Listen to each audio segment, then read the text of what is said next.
Last time on the Skip and Josh podcast. Our next episode is going to be our March Madness preview. Oh yeah, we should let Neil know. We're going to need you on the... I will let him know through the podcast. I hope you're available, Neil, on March 18th, the evening of March 18th. It's a Monday because that's the only day that we can record our preview. So circle that date on your calendar, Neil. You're listening to the Skip and Josh podcast with Skip Sherman and Josh Obadia. I'm Josh in Toronto. And I'm Skip in Montreal. In today's episode, it's March Madness, baby!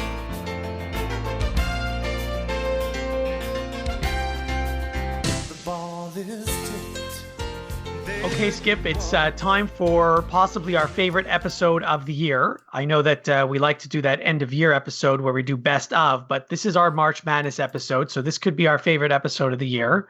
I think it's my favorite, yeah. Of course, we like to have a special guest on this episode, none other than Neil Schnurbach. So welcome back to the program, Neil. Thanks, guys. So excited to be here for March Madness. This might be my favorite time of the year as well. Yeah, and your third appearance in a row on the March Madness preview. I appreciate it.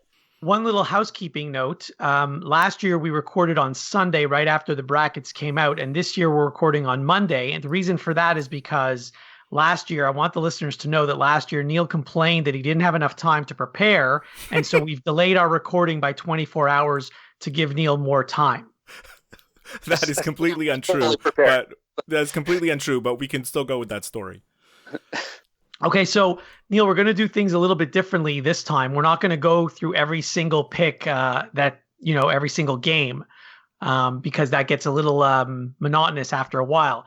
But I just want to ask you a bunch of questions. I'm going to ask Skip some questions. You guys can ask me questions, and we'll just have a conversation about the tournament in general. Okay, let's do it.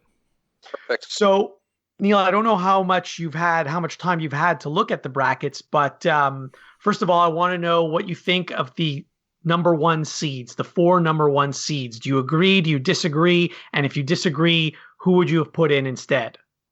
Yeah, I think it was fair to, I wouldn't necessarily have put all 3 ACC teams as number one, but I could see why the committee did. I think Duke was a clear number one, especially with Zion Williamson back. I don't think there's any question once they won the ACC tournament. I think Virginia only lost 3 games. I think they're a clear number one. And I believe Gonzaga is a clear number one. I think it's debatable between North Carolina and actually, to me, Michigan State, I think, had a bit of a beef with not only being a number 2, but being placed in Duke's side of the bracket as well. That probably would have been my 4th number one. Yeah, Michigan State kind of got screwed. Like, let's be honest. But except I have a different perspective. I think Duke got screwed because they have to possibly play Michigan State. This is true. You can look at it that way as well. Are we allowed to say screwed on our show? We can do whatever we want. Okay. Can I give you guys my first Ken Pomeroy reference of the podcast? Michigan State was actually ranked 4th in Ken Palm's efficiency ratings, whereas Duke is ranked 3rd. So Michigan State per Ken Palm would be the 4th 1 seed, whereas 1 and 2. Carolina. Number 1 is actually Virginia, then 2 is Gonzaga, then Duke, Michigan State. North Carolina is actually number 6. Wow. Okay. Just as an FYI. And what about the net rankings? What do they have as the top 4 or 6 teams? That's a great question. I don't generally look at those. I think that's really a committee tool for selection. I don't necessarily understand the secret sauce that goes into the net rankings, whereas Ken Palm is really efficiency on offense and efficiency on defense. So to me, it kind of tells a story. But I'm not to answer you. That was a real avoidance of the question. I have no idea. Okay, and what about the? Do they still use the? Is it Sagarin ratings? Yeah, sure. Yeah, those exist. I think they did use Sagarin, Net. I think they even did use. I heard some of the Ken Palm rankings in selecting the bracket this year, and I think there was one other metric that they used that I can't remember. I heard Ken Palm mentioned several times during the ACC tourney semifinal and final game broadcasts when they were talking about potential seeding. So I think he's getting more mainstream. Yeah, he's getting more recognized. I was the leader of the pack there. Yeah. You were ahead of your time. Yeah. All right. So now another general question. You've had a chance to look at the bracket. Which region do you think is the easiest, and which one do you think is the hardest? Josh, just when I came home yesterday, I was out of town the whole weekend. I came home. I didn't look at the brackets until like 8 o'clock because I wasn't driving in the car and I didn't have access to anything. And then at first glance, I was like, that Midwest, not so much that it's like stacked in terms of talent, but the name recognition when you see Carolina, Kansas, and Kentucky all in the same side of the bracket in the same region, it's really like eye-opening. Like I was like, oh God, that those are some heavyweights there, even though, they're not necessarily, the best, iterations of those teams. Kansas isn't exactly a powerhouse, and Kentucky, even though there are two, I'm sure most Kentucky fans didn't have expectations that they'd even be that good this year or already. So for me, it's the Midwest, I think. In terms of being the best? Yeah, I think so, yeah. To me, I think Carolina is a powerhouse. Like, after seeing how they beat Duke twice this year. That's like that, and I've watched them play many times. And to me, and I've told Josh, and we have the text messages to prove it, I think Carolina is the most well-balanced team in the country in terms of everything that they do, especially when you consider the combination of freshmen and seniors, big men, guards, ball handling. They're just a well-balanced team. So I like the West. I think the best in terms of regions. I think Gonzaga is very strong this year. Michigan's a good 2. Texas Tech's my favorite 3. I think Florida State's my favorite 4. Don't love Marquette, but I do think Buffalo is a good team. Murray State's there. They can make a little run as a 12. I think they're the best 12 seed. Unless you really like Oregon, who I like as well. But that's my favorite. And then in terms of what I think is the weakest, and where I see a lot of upsets happening, and we'll probably get to this in a bit, is the South region. Yeah, I think so too. Actually, when I did my bracket earlier today, I was like, well, I mean, maybe, what's the name of the team that Virginia's playing? Sorry? Gardner-Webb? Webb. You think they can pull off the big 16-1 upset again over Virginia to lose again? Doubtful. Although when I looked at the rankings, at the ratings, the efficiency ratings, Gardner-Webb is the best of the 16 seeds. So Virginia, I mean, I don't think there's been ever this much pressure on a 1 seed against a 16 as there is on Virginia this year after what happened last year. No question. Wouldn't you say? Like, never. There's never. I don't think a 1 has ever felt any pressure against a 16, and now Virginia's going to feel it this year. And not only that, I mean, Virginia was stacked last year. They're stacked this year. Even if they win 1 round, let's say, and lose to Ole Miss or Oklahoma, it's again another failure. They need to get far this year. So, Josh, what about you? Is there any regions that you think are like weak or strong? Well, I haven't had a chance to study it, but I'm going to say that the East is very strong because you've got Duke and Michigan State in it. Mm-hmm. And according to Ken Palm, those are 2 of the top 4 teams in the country. So that's my rationale for that. That sounds reasonable. Another question for you, Neil. Yep. Was there a team that did not get into the tournament that you felt should have gotten into the tournament? I thought the committee did. Yeah, go for it. I thought the committee did a fairly good job, to be honest, this year. It's interesting. I actually really like Texas this year, but they were 16-16. They just had so many big wins, but I completely understand why they weren't in the bracket. Alabama had some nice wins. They beat Kentucky, but there was no one that really stood out necessarily for me that I thought needed to get in. There's UNC Greensboro, actually, I thought had a nice team this year, but the committee doesn't put teams like that in. No. I wanted Georgetown to make it. And I know they didn't deserve it, and they don't have any beef, but I wanted them. I think they're an exciting team. I love that guy. What's his name? Matt McGlung. Yeah. And I was hoping they would be in it because they're entertaining. Yeah, it's true. I think the Big East, I think altogether was a fairly entertaining conference this year. Yeah, I mean it's incredible how many Big Ten teams are in, right? Yeah, they do lead the country with I think 9 teams from the Big Ten. Yeah, and the SEC got a lot of teams in as well. I'm not sure how many they had, but a ton of SEC teams. Okay, so the next thing, I'd like to look at just the East region for a moment, and which of the first round matchups are you most looking forward to in the East? So who goes first here? I got two. If you want me to start, you go, Neil. Go ahead. Okay, so there's two games that I'm really excited for. I think in the first round in the East, one of which might not happen. So, and I'll start with that one, which is hopefully Belmont if they beat Temple in the opening game tomorrow against Maryland. And I think Belmont was an interesting team, an interesting selection as an at-large. They had a very nice season. They've got this kid named Dylan Windler, who's a 20-point, 10-rebound guy.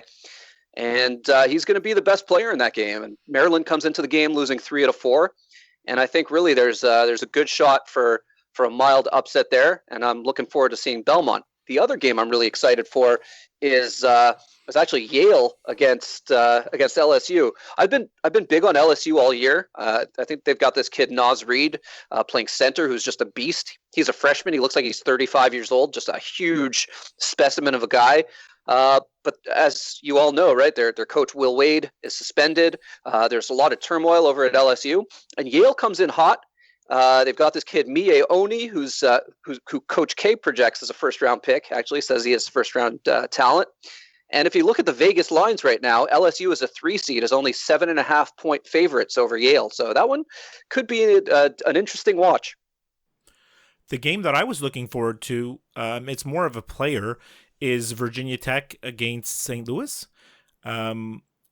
Just to go for the Canadian content, Virginia Tech has this kid, Nikhil Alexander Walker, who's the first cousin of, what's his name, the guy on the Clippers? Shai Gilgeous-Alexander. Gilgeous Alexander. That's so funny. Yeah. So those guys are cousins, and they basically grew up together. They're both from Toronto. And so I'm looking forward to seeing him play. And actually, Virginia Tech's a strong team. Kerry Blackshear is a beast, and they gave Duke all they could handle this year. That I can tell you. Yeah, I like Virginia Tech. I agree with you. I think they'll face Duke in the Sweet 16 actually. And I'm interested to see what UCF is going to do. Actually, I mean, I know they're in the 8-9 game. But also, we're always, on the Skip and Josh podcast, we're always ready to throw in the Duke references. So UCF's coach is Johnny Dawkins. So I'm going to be rooting for them. Yeah, and they've got a good shot. They play VCU in the first round. VCU's best player is a kid named Marcus Evans.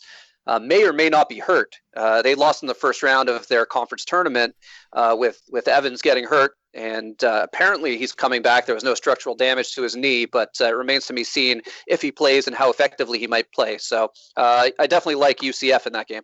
I would love to see UCF Duke in this on the second game. Would be exciting. Coach K versus Johnny Dawkins.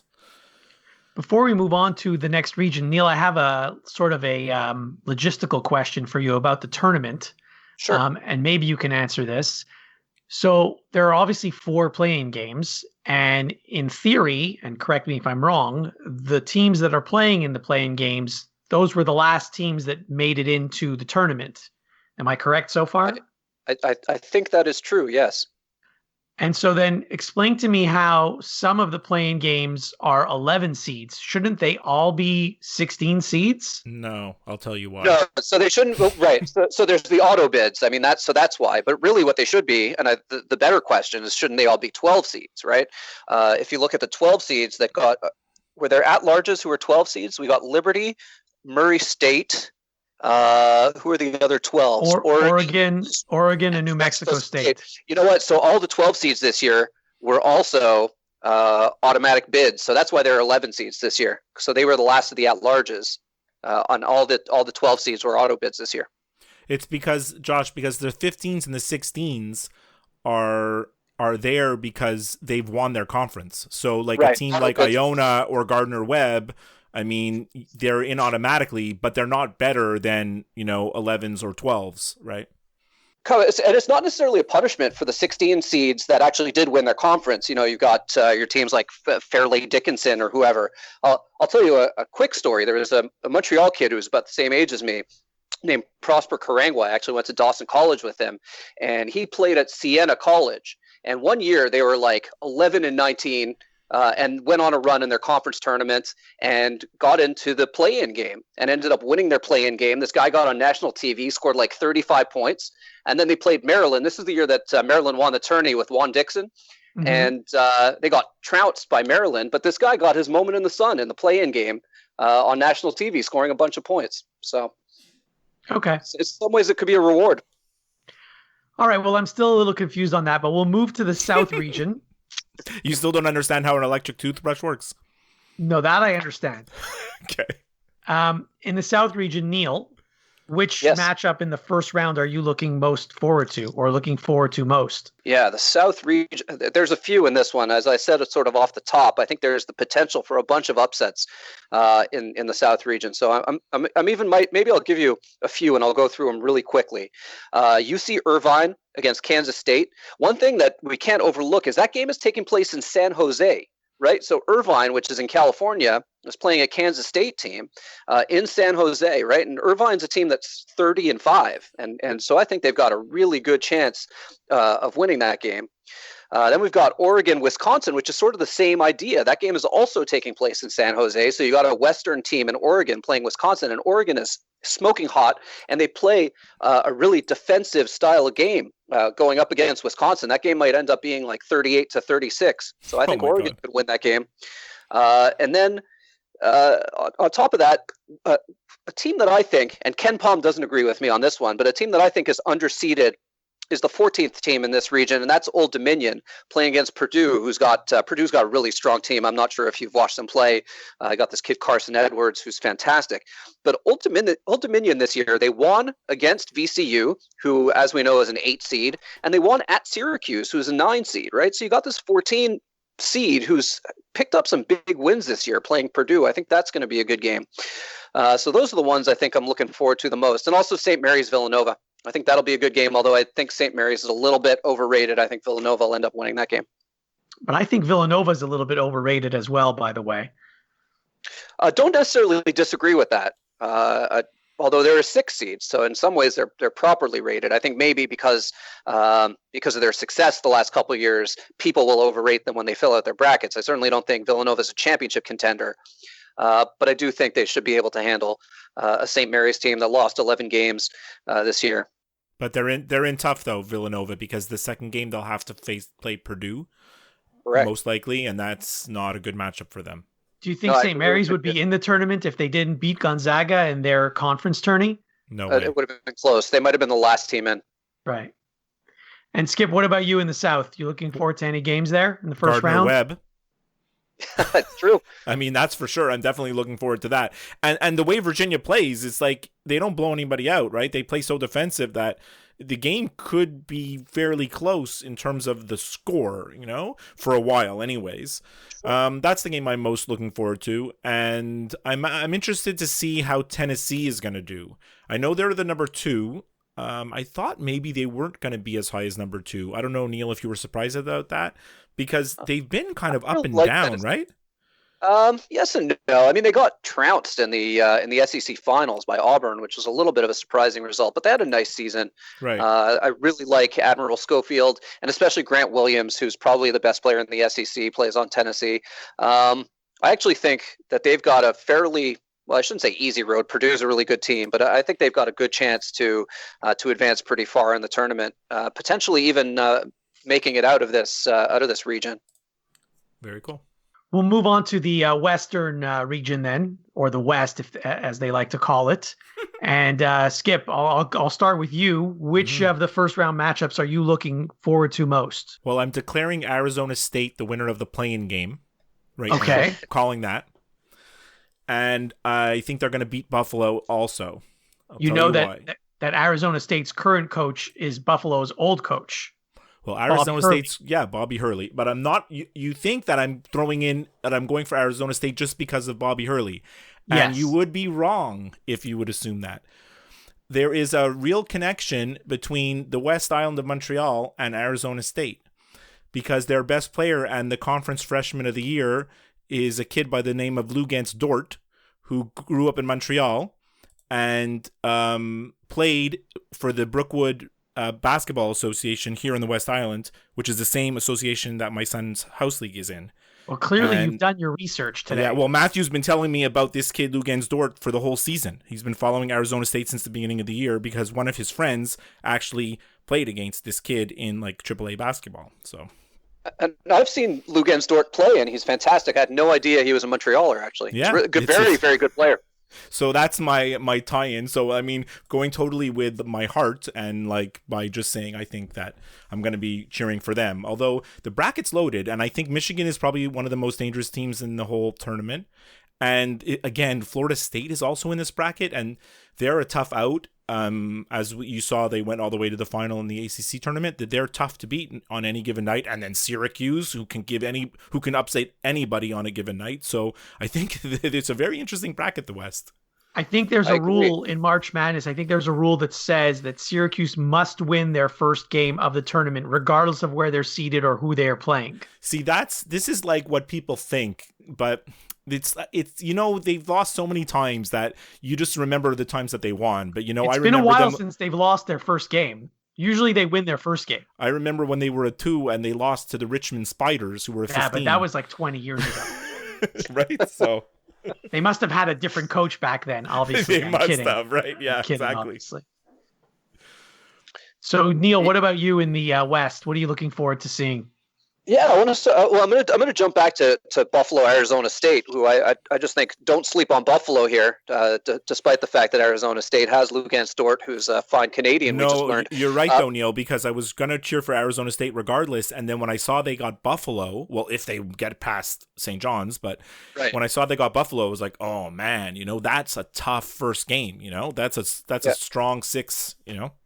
Right, Buffalo's got and they're got a lot of upperclassmen, as we might remember, and we also probably remember that they blew out Arizona last year. Remember that in the first round. Yeah. And really, they're coming back with the same group of players in the West. So the question was matchups that we like, right? Yes. Or that we're excited for. I'm surprised that Skip, that you didn't mention probably the most exciting matchup of the first round, I think, anywhere, and that's Marquette against Murray State, where we got Ja Morant. Yeah, Ja Morant. Everybody's talking about this guy, and rightfully so. And I think they're going to kill Marquette. I think Marquette is a terrible 5 seed, and they're way overseeded, if you ask me. Well, Marquette. I mean, I think yes and no. Marquette was very strong at the beginning of the year, and they were a top 10 team in the country till very recently, but then they've just sort of fallen on hard times. Yeah. But let me give you a hot take on this game. I'd say that Marcus Howard of Marquette, who I really love, might be the best player in that game. Yeah, it's a crazy matchup. Two guys destined for the NBA, for sure, right? Yeah, I mean, absolutely. And then also, you mentioned teams that were ranked highly at the beginning of the year. Wasn't Nevada like in the top 20 at one point? Like maybe way back when. The end. Well, maybe at the end, I don't know, but like they're actually not a bad pick, maybe. Although they have to get Michigan in the second game, which I just can't see them winning. But I mean, I definitely like Nevada over Florida. I don't care for Florida. Don't sleep on Florida. If you look at the Ken Palm efficiency rankings, we got Florida at 28, Nevada at 25. So that should be a pretty close game. Nevada's only favored by 2 in Vegas, so. I think Florida's got a chance in that one. I haven't decided yet how I'm going to go in my bracket, but that should be an exciting game. And Josh, what do you think? Josh, what do you think about Vermont? Well, I'm glad you asked, because there's 2 matchups in the first round in the West that I'm looking forward to, and both of them have everything to do with geography. And one of them is Vermont, because I used to live in Montreal, and Vermont is very close. And what's the guy from like 5-6 years ago? Koppenrath, is that his name? Yeah. He was shooting the lights out in the tournament. Yeah. Koppenrath has got to be like I was in law school when Koppenrath was. So that's like 15 years ago now. The other matchup I'm looking forward to is the Buffalo, whoever they play, because Buffalo's really close to where I live now, and I'm really hoping that they play Arizona State, because Bobby Hurley is going to have to coach against the team that he recruited for a few years. Yeah, that's true. It should be very interesting. Do you guys see Gonzaga going far in the tournament? I mean, not that there was controversy. Everybody knew they were going to be a number 1, but like their schedule wasn't tough and their conference was easy, and they knew that they were going to be number 1 the whole year. So but like, do you see them going far? Like, I think apart from Duke, to me, Gonzaga has the most talented team in the country, to be honest. Wow. Hachimura is a star. They've got Brandon Clark, right? They got Josh Perkins, a couple other guys, right? There's a Corey Kispert. Like, really just a fantastic team, Gonzaga, but they've got a tough draw, right? They got to play if they play Syracuse in the 2-3 zone in the second round, and then maybe to get by Syracuse, and then they've got to play Florida State. I mean, I think Florida State's one of the few teams that can match up with them in terms of like sheer size, right? I think so. I think Florida State is probably the toughest 1-4 matchup that they could have gotten. And then if they get all the way past those teams, they're going to have Michigan waiting for them maybe, which is also incredibly difficult. By the way, or Texas Tech, who I think is, to me, that's my favorite team, maybe in this side of the bracket, who I think could be a Final Four team. I think Jarrett Culver is a guy who should be a top 5 NBA pick from Texas Tech, and they're just such a strong defensive team and been really good all year, and they might be slightly underseeded as a 3. Mm-hmm. So before we move on to the Midwest, I got to tell you guys something that bugs me. We can't have an episode of the show without something that bugs me, obviously. Things that bug me? It bugs me when these experts come on television or on podcasts and say that, well, this team, they never go far in the tournament, so they're not going to go far. It doesn't make any sense in college because the team is completely different every year. Sometimes the coach is completely different. So you can't tell me that just because a team like Pitt never makes it to the Final Four, they're not going to make it to the Final Four this year. I mean, they're not this year because they're not in it this year, but I was just using them as an example. So another team that people like to pick on is Gonzaga, because I think they've only made it to the Final Four once in their entire career. And someone can fact check that and tell me if I'm wrong. I think that's right. National finals a couple of years ago. I think you're right. But I think that was it. But don't forget, for like a big part of their lifespan as a team of consequence, they were always a Cinderella. No one expected Final Fours. Gonzaga, who knew about Gonzaga? It's the last 5 years or so that they really cemented themselves as like one of the top programs, and now expectations are that they should go far, But they've only been to the Final Four once. That's true. Anyway, having said that bugs me, I'm going to say that Gonzaga will not make it to the Final Four this year either. Mm-hmm. Bold prediction. I think it's really because of their draw. I think, but I agree with you. They have the talent to be a Final Four team, but they've got a tough draw.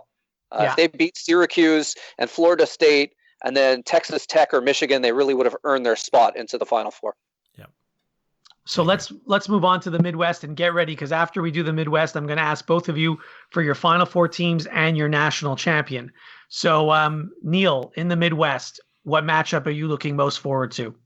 Well, there's an easy answer to that for me here, and that's your 4-13 matchup, because my Northeastern Huskies have made the NCAA tournament. Of course, I went to Northeastern University, and they get to play against Kansas. And that should actually be an interesting matchup.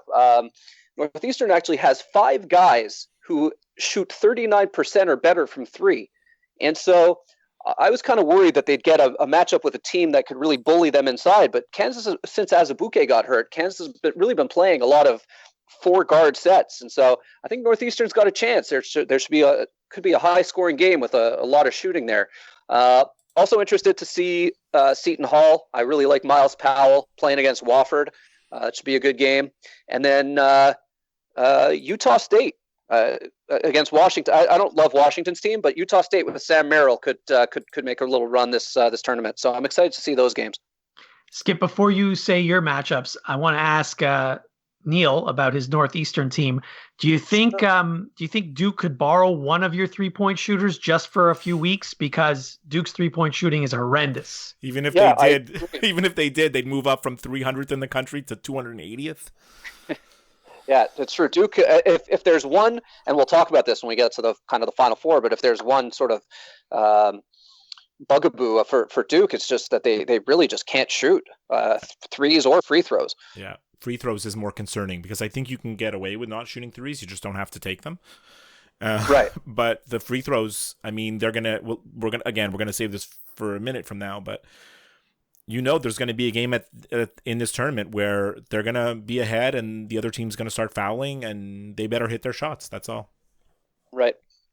So Skip, I don't like anybody in this bracket, Josh. I don't like anybody. I hate all the teams in this bracket. I hate Kentucky. I hate North Carolina. I can't stand Kansas. Like, I have no one to cheer for. I don't know what I'm going to do. I might not even watch any of the games in this bracket. Houston is an interesting team. Skip. What, Neil? Northeastern. Yeah, I'll go for Northeastern for sure. Houston's an interesting team. They kind of play like the Houston Rockets in that they chuck like 3-pointers like crazy. So maybe like I'll adopt them, and they're a 3, so they're a 3 seed. What about Abilene Christian Academy? Is that what they're called? I believe so. Abilene Christian. I think they were a D2 team, I think, till a couple of years ago. The strength of schedule is 336th in the country. Hey, they're ranked 145 in Ken Palm, which is not terrible for a 15 seed. So, right. Who knows? Maybe they'll keep it close for a half. Right. Neil, I'm going to support Northeastern, but should they happen to lose in the first round, I'm actually really hoping for a Kansas-North Carolina matchup just to see Roy Williams coach against his former team. That's a good storyline. You're right, Josh. Always interesting. So let's now go to the Final Four. We're fast forwarding. We're skipping a lot of games. You go first, Josh. We've heard a lot from me and Neil. Why don't you give us your Final Four? All right, so I'm going to give you my Final Four teams right now. And I guess I'll go in order of this bracket here. Mm-hmm. I've got from the East, I have Duke coming out. From the South, I have Tennessee coming out. From the West, I've got Michigan. And from the Midwest, I have North Carolina. And who do you have in the championship game? So then I have Duke playing North Carolina in the final. And it's going to be the 4th time they're playing each other this year. That's never happened, I don't think. And I have Duke winning the game, despite Kobe White's excellent hair. He has good hair. He's a good player. He is a good player, and he has fantastic hair. So, Josh, I have a very similar Final Four and championship to you, as you do. I have Duke and Michigan, and I have Purdue and North Carolina, and I have Duke, North Carolina in the championship game. Like, how great would a Duke, North Carolina championship game be? Come on, let's just put it out there. That's what everybody wants to see of Duke and North Carolina fans anyways. I think it would be incredible. So, and who do you have winning? I have Duke winning. Okay. By the way, let me just say, obviously the listeners of the show know that we're Duke fans, but I don't necessarily always pick Duke in my bracket. I haven't picked Duke to win in a March Madness bracket in several years. So I'm not picking them just because I'm a fan. I'm the opposite. I've picked Duke in my bracket every year for the past 15 years. That is something that you and I are definite opposites. And so now, Neil, it goes to you. Sure. So, and before I even get going, I do want to say there's a game theory aspect to this too, right? If you're playing in a bracket for money, as we've seen here, so many people are going to be on Duke that it probably pays to pick someone else, to be honest, or else you have to have a perfect bracket. That having been said, you're asking me what my actual opinion is on who I think is going to win this thing. So I will take Duke coming out of the East. I think they're the class of the tournament, to be quite honest. Out of the South, I also like Tennessee. In the Midwest, I'm looking at Kentucky, and then in the West, I like Texas Tech. Wow! And then, you'll definitely win your bracket if Texas Tech goes all the way. No? Well, I do, but I do like. I would still. I like a Duke Tennessee final with Duke winning. Nice. So those would be my actual picks. When I make my brackets, they probably won't look like that. I'm going to probably avoid picking Duke to win in a lot of my brackets just because I think so many people are going to have that pick. Now, of course, we touched on, so all of us have picked Duke on this podcast at least, and I may change my picks before Thursday at noon. But we did touch on the fact that Duke's three-point shooting and free throw shooting is horrendous. And this could literally come back to bite them, maybe even in the first round. Who knows? But I don't understand how they've managed to win all these games against tough opponents, not being able to shoot well. It boggles my mind. It really boggles my mind too, Josh. And I mean, look, we've talked about this a million times, right? Like, the problem with this whole one and done era is that you can't construct a team properly anymore, right? So, like, last year, Duke had all these big men. Like, they were just, they didn't have any shooting at all, and they were just like a bunch of post players. And the year before that, like, I can't even remember, but like, there's been seasons where we have only little guys that can shoot and then no one down low and we can't rebound, right? So it's like, every year it's like they seem to be just recruiting the best guys they can get, and then it's not really like a well-balanced team. And now this year, it's the same thing happened where you have all these guys that are not really great shooters. They're great at attacking the basket, right? That's what they do.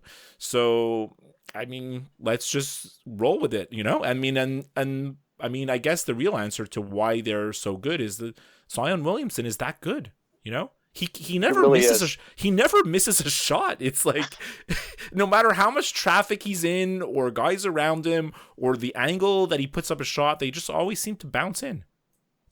So I want to say two things here. So I think number one, with your point in terms of team construction, Skip, I do think they thought Cam Reddish was going to be a better shooter than he is this year. Yes. I think he was really supposed to be the shooter on this team, and he just really isn't that great a shooter, to be quite honest. And I'm surprised that so many people project him to be a top 5 NBA pick. To me, he looks like a mid first rounder. He doesn't look like a guy who's going to carry a team.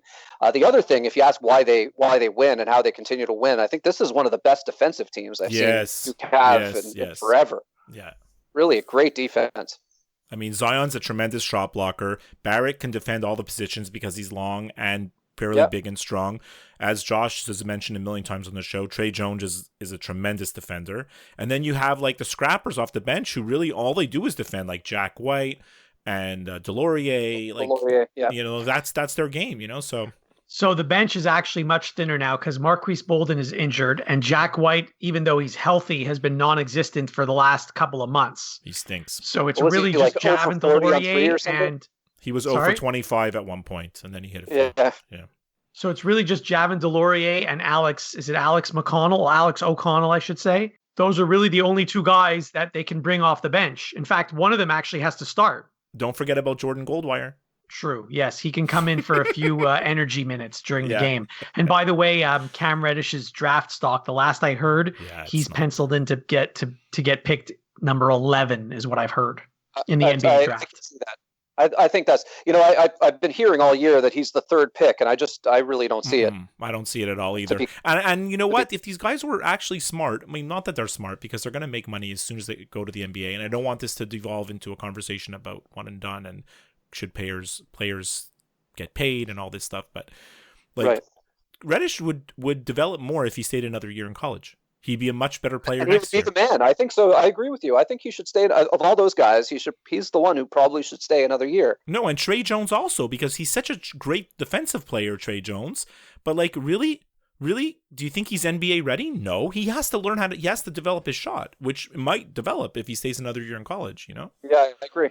Instead, you go on, you get drafted by a team, you're the last guy on the bench, they send you to the D League, or the G League it's called now. And then you kind of get lost in the shuffle, and before you know it, you've bounced around on 3 teams, and you can't find your way. Yeah, for sure. Yeah. So the most important question is the last question. Neil, Skip, I already know the answer, so you don't have to answer. But Neil, will you be calling in sick on Thursday and Friday this week at work? That's actually a funny question. So, and I spoke to our group general counsel today, and I told him this story too. But we got an email from HR like 5 days ago or something, and it said anyone who hasn't used their vacation balances, because we can roll over until March 31st. If you haven't used that balance by March 31st, you're going to lose it. Right. So I went to check to see what my vacation balance was for 2018, and I actually had 2 full days to take. So I said, perfect. That's it. Oh, that is perfect. The best news anyone's heard all day. Yeah. Yeah, so they're booked off. So what? How do you know I'm not calling in sick, Josh? Because you work from your couch every day.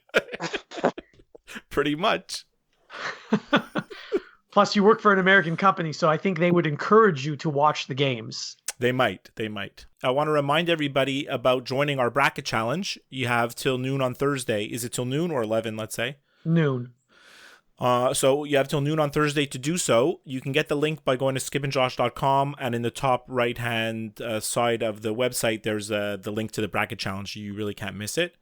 And Josh, I want to know your thoughts on the tiebreaker rule this year.